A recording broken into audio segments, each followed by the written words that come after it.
السلام علیکم ورحمۃ اللہ وبرکاتہ۔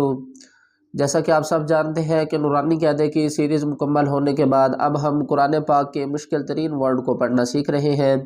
آج کے سبق میں ہم سورۃ البقرہ کی آیات نمبر 18 میں یہ پوری جو آیات ہے یہ مشکل ترین ہے۔ کیوں مشکل ہے؟ اس میں 3 رول اپلائی ہو رہے ہیں نون ساکن اور تنوین کے۔ سب سے پہلے دیکھیں تو اقلاب کا قاعدہ اپلائی ہو رہا ہے، اس کے بعد دیکھیں اظہار ہو رہا ہے اور اس کے بعد اخفا ہو رہا ہے۔ اکثر لوگ ان تینوں قاعدوں کو سکپ کر جاتے ہیں، پڑھتے نہیں ہیں، اور جو پڑھتے ہیں وہ اچھی طریقے سے اس کی ادائیگی کو ٹھیک نہیں کر پاتے۔ آج کے سبق میں اس آیات کو مکمل آپ کو سمجھاؤں گا کہ اس آیات کو کس طرح پڑھنا ہے۔ چلیں سبق شروع کرتے ہیں، غور سے سنیے گا۔ اعوذ باللہ من الشیطان الرجیم، بسم اللہ الرحمن الرحیم۔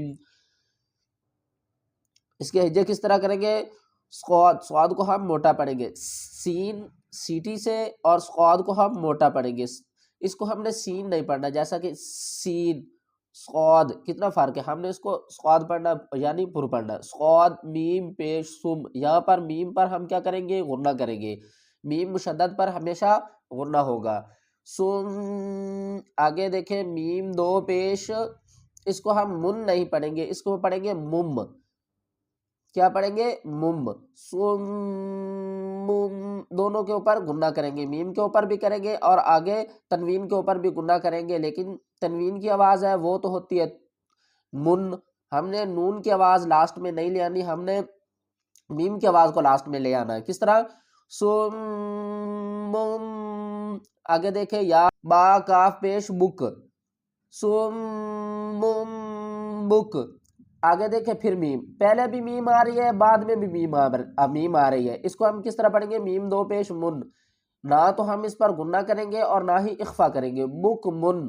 کیوں نہیں کریں گے؟ کیونکہ آگے حروف حلقی میں سے عین آ رہا ہے۔ کس طرح پڑھیں گے؟ بک من۔ آگے دیکھیں عین کو میم سے ملائیں گے ام۔ آگے دیکھیں یا 2 پیش یوں، اس کو ہم نے یون نہیں پڑھنا، ٹھیک ہے، اس کو ہم نے پڑھنا ہے یوں، اخفا کریں گے، یا کی آواز کو چھپا کر پڑھیں گے۔ دیکھیں تو اس میں 3 میم آ رہی ہے، یہ دیکھیں ام میں بھی میم آ رہی ہے، آگے میم 2 پیش من آ رہا ہے، آگے دیکھیں تو میم مشدد بھی آ رہی ہے۔ ایک میم مشدد بھی ہے اور اس کے اوپر تنوین بھی ہے، دوسری میم کے اوپر تنوین بھی ہے اور تیسری میم ساکن ہے۔ تو کس طرح پڑھیں گے؟ صم بکم عمی فہم لا یرجعون، عمی فہم لا یرجعون، صم بکم عمی فہم لا یرجعون۔ پر دیکھیں تو یہ آگے مشکل ترین ورڈ ہے، کیونکہ واو ساکن ہے، اس کے بعد تا ہے، تا کے نیچے زیر ہے۔ وقف کی صورت میں ہم تا کو بھی ساکن کریں گے، واو کو بھی ساکن کریں گے، تو دونوں حرف جو ہے وہ دونوں ہی ساکن ہو گئے ہیں۔ تو یہاں پر ہم وقف کس طرح کریں گے؟